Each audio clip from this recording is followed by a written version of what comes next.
तो संसद में आज विपक्ष सरकार के खिलाफ अविश्वास प्रस्ताव लेकर आ रहा है, जिसको लेकर दिल्ली से हमारे संवाददाता स्पर्श शर्मा ने बीजेपी सांसद नायब सैनी से खास बातचीत की। बीजेपी सांसद नायब सैनी जी हमारे साथ बात करने के लिए मौजूद है। सर, आज इस तरीके से सदन लगातार इफेक्टेड होता हुआ नजर आ रहा है। कल भी हमने देखा कि कार्रवाई जो है नहीं चलती नजर आई। किस तरीके से समझना है सर, लगातार नुकसान हो रहा है, पार्लियामेंट में सांसदों को अपनी आवाज भी जो है नहीं रख पा रहे हैं। देखिए, क्योंकि विपक्ष की जो भूमिका है, हम बार बार इस बात को बोलते हैं कि वो भी चिंताजनक है कि विपक्ष नहीं चाहता कि देश के विकास हो, विपक्ष नहीं चाहता कि लोकसभा में काम हो, और वो एक ड्रामेबाजी करके और बाधा बना हुआ है। बार बार ये बात बोलने के पर भी माननीय अमित शाह जी ने भी कल जब कोऑपरेटिव का बिल पेश कर रहे थे, उस समय भी उन्होंने स्पष्ट रूप से एक बात कही, आदरणीय अमित शाह जी ने, कि सरकार चर्चा के लिए तैयार है और चर्चा होनी चाहिए। बड़ा सेंसिटिव मुद्दा है, चर्चा के लिए माहौल तैयार होना चाहिए। परंतु विपक्ष अपनी हठ धर्मता के ऊपर अड़ा हुआ है कि कोई काम नहीं होना चाहिए, खाली इस प्रकार से बाधा बना हुआ है कि कहीं ना कहीं कि किसी न किसी तरह काम को रोको। इसको लेकर के विपक्ष जानबूझ करके लोकसभा में बाधा बना हुआ है। सर, आज अगर कांग्रेस की हम बात करते हैं, अविश्वास प्रस्ताव जो है कांग्रेस के द्वारा जो है लाया जा रहा है। एक बड़ी तैयारी विपक्षी दलों की तरफ से जो है अविश्वास प्रस्ताव को लेकर की गई, किस तरीके से देखते हैं? देखिए, ये सारे ड्रामेबाजी और उसको लेकर के जब बार बार ये बात कही गई कि सरकार चर्चा के लिए तैयार है, तो उनको दिक्कत क्या है? चर्चा का एक सिस्टम होता है, बैठ कर के बातचीत होती है और डिबेट करिए।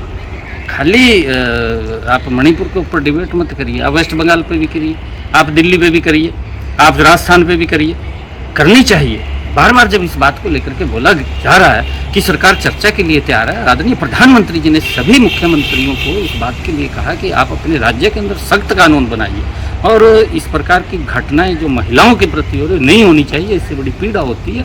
और उसको लेकर के क्योंकि विपक्ष की जो मंशा है वो ठीक नहीं है, कांग्रेस की मंशा और उसके जो सहयोगी दल हैं वो इस काम के अंदर बाधा बने हुए। और उनको मालूम है कि अभी चुनाव आने वाला, चुनाव के अंदर किस प्रकार से, अरे मैंने तो ये पहली बार देखा है कि विपक्ष की इतनी भूमिका इस प्रकार की भी यहाँ तक नीचे तक गिर जाएगा कि विपक्ष काम ही नहीं चलने देगा, बार बार बोलने के बावजूद भी। सर, नंबर गेम के हिसाब से अविश्वास प्रस्ताव को देखते हैं तो कांग्रेस समेत जो विपक्षी दल है करीब 50 सांसदों के जो साइन है वो तो करवा चुके हैं। किस तरीके से नंबर गेम के हिसाब से अविश्वास प्रस्ताव को आप देखते हैं? सदन में किस तरीके से जो है इसको लेकर जो है रणनीति देखने को मिलती नजर आई, काउंटर के साथ? नहीं, देखिए, वो बिल्कुल हमारे संसदीय कार्य मंत्री हैं, हमारे पक्ष के नेता हैं, और जैसी भी रणनीति होगी उस रणनीति के हिसाब से लोकसभा के अंदर काम चल रहा है और चलेगा। कल भी लोकसभा के अंदर 2 बिल पास हुए हैं और विपक्ष उसके अंदर भी बाधा बना हुआ था, क्योंकि जब पिछला जो सेशन था, पिछले सेशन में पूरा का पूरा विपक्ष ने हंगामे की भेंट चढ़ाया। अरे आप बैठ कर के चर्चा कीजिए, अगर आपको कोई दिक्कत, कोई परेशानी, कोई आपको लग रहा है कि यहाँ पर ये दिक्कत आ रही है, उस बात को आप करिए, परंतु चर्चा के माध्यम से ही उसका समाधान है, उसका सलूशन है। चर्चा करेंगे, सरकार जवाब देगी तो उसका समाधान निकलेगा।